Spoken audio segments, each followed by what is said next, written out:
काफी देर से वो सोच रहा था, काफी देर से तुम कुछ बोल रहे थे, काफी देर से वो किसी का इंतजार कर रहा है।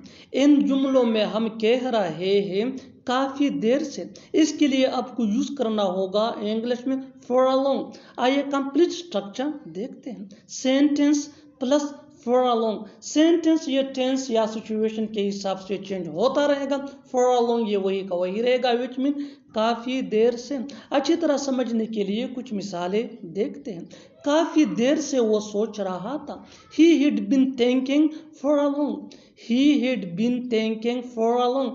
काफी देर से तुम कुछ बोल रहे थे। You had been speaking something for a long.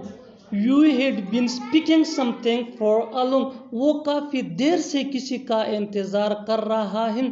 He has been waiting someone for a long.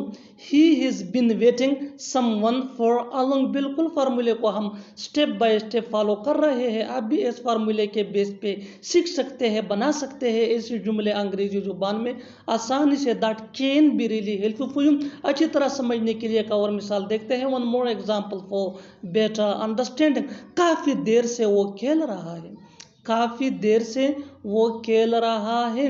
He has been playing for a long. He has been playing for a long. और आखिर में ये सेंटेंस आपके लिए comment section में इसका जवाब जरूर देना। काफी देर से तुम पढ़ रहे हो, काफी देर से तुम पढ़ रहे हो। Subscribe to English PS for more advance English sentence structure. Thanks मन।